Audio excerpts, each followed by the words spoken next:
We are chatting Spurs now after another home loss, this time to Fulham, live on talkSPORT. So, Gabby, no win in the league since October, out of the EFL Cup, 16th in the Champions League, fans booing their own players. Is this a crisis at Tottenham? Oh, it's not far off, Jeff. I mean, this home form, 7 home games this season, only won 1 of them. I mean, lost 4, drawn 1. When I played for Villa, Jeff, most of the time, it was an honour to play at home. You used the fans to your advantage. These Spurs players, what seems to be the issue? If I'm the manager, do we have to go and train at the stadium to get used to it? Why do players not want to get on the ball? Why are players so nervous playing in front of their home fans? That's the issue. Away form's a lot better than home form. But why? The same last season under Ange. £2,500 a season ticket can cost at Spurs. And the fans have seen 1 win out of 7 Premier League games. You're spending so much money as a fan, Jeff, to go and watch your team win and score goals. These poor Spurs fans, I don't blame them booing at times because they're thinking, these aren't cheap tickets, £10, £20, £30 tickets. Tickets up to £100, season tickets, £2.5 grand, £3 grand a year. Unacceptable. Are Spurs, in your view, Gabby, are they more likely to be involved at the top half of the table at the end of the season or the bottom half? I don't think they make top 4. Do I think they can get into the top 7? I think they've got every chance. I think they've got a chance of getting into the players of the Champions League as well. But a lot's got to change, Jeff. Players have got to start turning up. Xavi Simons has got to come to the table and start performing. But the manager's got issues, Jeff. Doesn't know who's playing that left-hand side. Bergvall played there on the weekend. You've got Tal. You've got Odebear. You've got Simmons. You've got Johnson. He doesn't know which one of them. None of them are making him say, that position's yours. Midfield, who's he playing there? Is it Sarr? Is it Bentancur? Is it Gray? Is it Bergvall? Is it Paulinho? He's got so many different players to choose out of, and you never know what Spurs starting team's going to be. Yeah, I wonder if he's become confused recently. You know, when they were ultra defensive against Arsenal, he was criticised. So he played a much more attacking lineup at PSG. And people said they were much better, but they did concede 5 goals, you know? So against Fulham, he's left Bentancur and Sarr on the bench.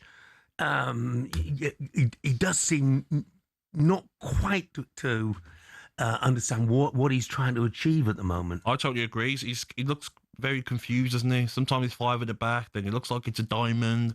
Then now it's Bergvall off the left, and you're thinking you've got all those wingers available, you're not playing them.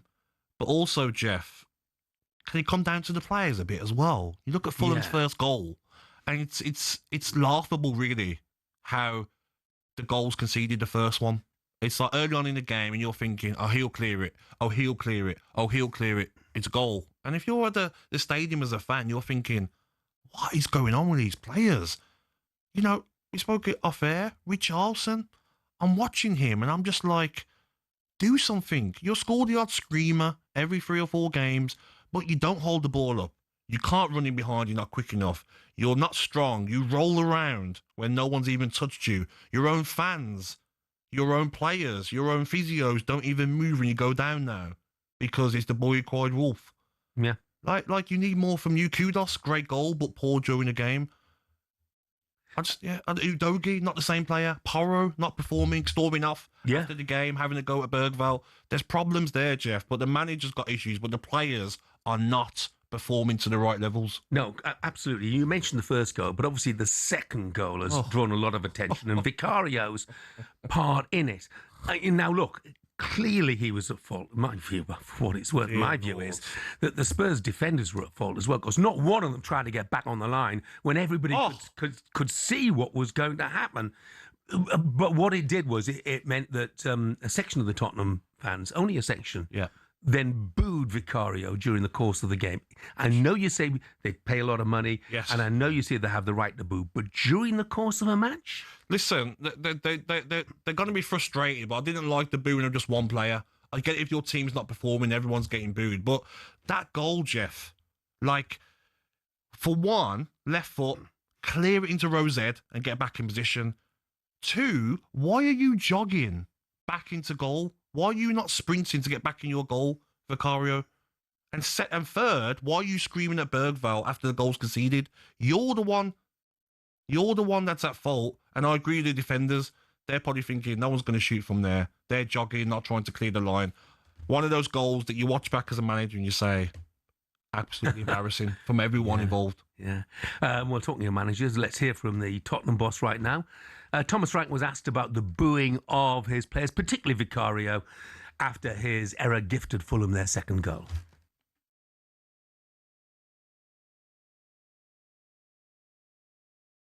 I think for me that's unacceptable. It can't be true. Tottenham fans booing after, fair, no problem. But when we in it together. And if we need to turn it around, we need to do it together. So that's hugely important for me. It's always a dangerous game going after your own fans, but I like the fact that he's come out and said it publicly. Listen, it's good from a manager to protect his player who's getting booed, but these fans are sick of it, Jeff. I was there when Villa beat them 2-1. It was a fun day out. That's what it is for fans now. You're going to get some good food in the turnstiles. Your team's going to come and win a game. It's a nice stadium to play at, to look around. Home fans are probably thinking, like, we're sick and tired of coming and paying big money, traffic around the stadium, Jeff, nightmare to get to watch absolute dross. So they're going to lose their mind a bit and say, we're sick of it. Goalkeeper, kick it in row Z. You're the one coming out after games and saying it's got to be better and everyone's not performing at the level. What about you, Vicario? Let's bring in podcaster, host of The Last Word on Spurs, Ricky Sachs. Morning, Ricky. Morning, Ricky. Good morning, guys. How are you both? Yeah, well, good, thanks. Yeah, were you one of those booing, Ricky? I'm not a massive fan of booing boys, I'll be honest with you. I don't know how that really motivates the team, motivates the player. But look, I think when you spend your money, and with Spurs, what is it, the highest or one of the highest ticket prices across Europe, I've always been of the opinion that really you pay your money, you rent how you wish to, obviously in doing so in the ways in which you can. But I don't think it helps a player in that moment by booing them to try and lift them to have a better performance. And I just think that, guys, you've touched upon it there in that segment. You know, there's a lot of issues around Tottenham right now. You know, there's a frustration around the fact of you're not seeing a degree of improvement in this last month or so. You know, we certainly look like we're regressing rather than improving. I think there's big question marks over Thomas Frank at the moment. I think you have to be able to say Thomas is, I think, still transitioning from being the Brentford manager to the Tottenham boss. And I think, I'll be honest with you boys, my concerns with Thomas at the moment are as much actually in-game as they are pre and post-match. It's actually what he's saying sometimes as much as what we're seeing. When he talks, I'm thinking, has this man got it? And I've got to be honest with you, I'm not sure. I'm really, really unsure at the moment whether Thomas Frank has got it in terms of the way he talks as a Tottenham head coach. It is early, don't get me wrong, but, 3 wins in the last 13 in all competitions. I can totally understand and sympathise why a lot of fans may feel, based on what they're seeing, he's nowhere near up to the level. Ricky, you were 17th last season. What do you expect? Jeff, you were 17th. You brought in Kudus and Xavi Simons, and Simons hasn't worked out at all. And you brought in a couple of loanees, Paulinho and Colomwani, who hasn't scored a goal in the league either, by the way. So what do you expect? There weren't wholesale changes.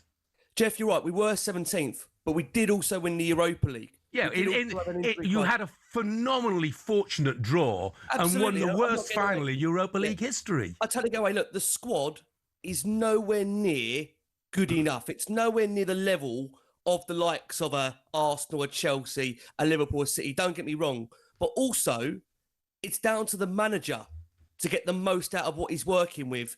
And when I go back to the early performances in the season, the likes of PSG for a good 80 minutes, the likes of Man City away, there was a structure, there was an organisation to the way we're playing.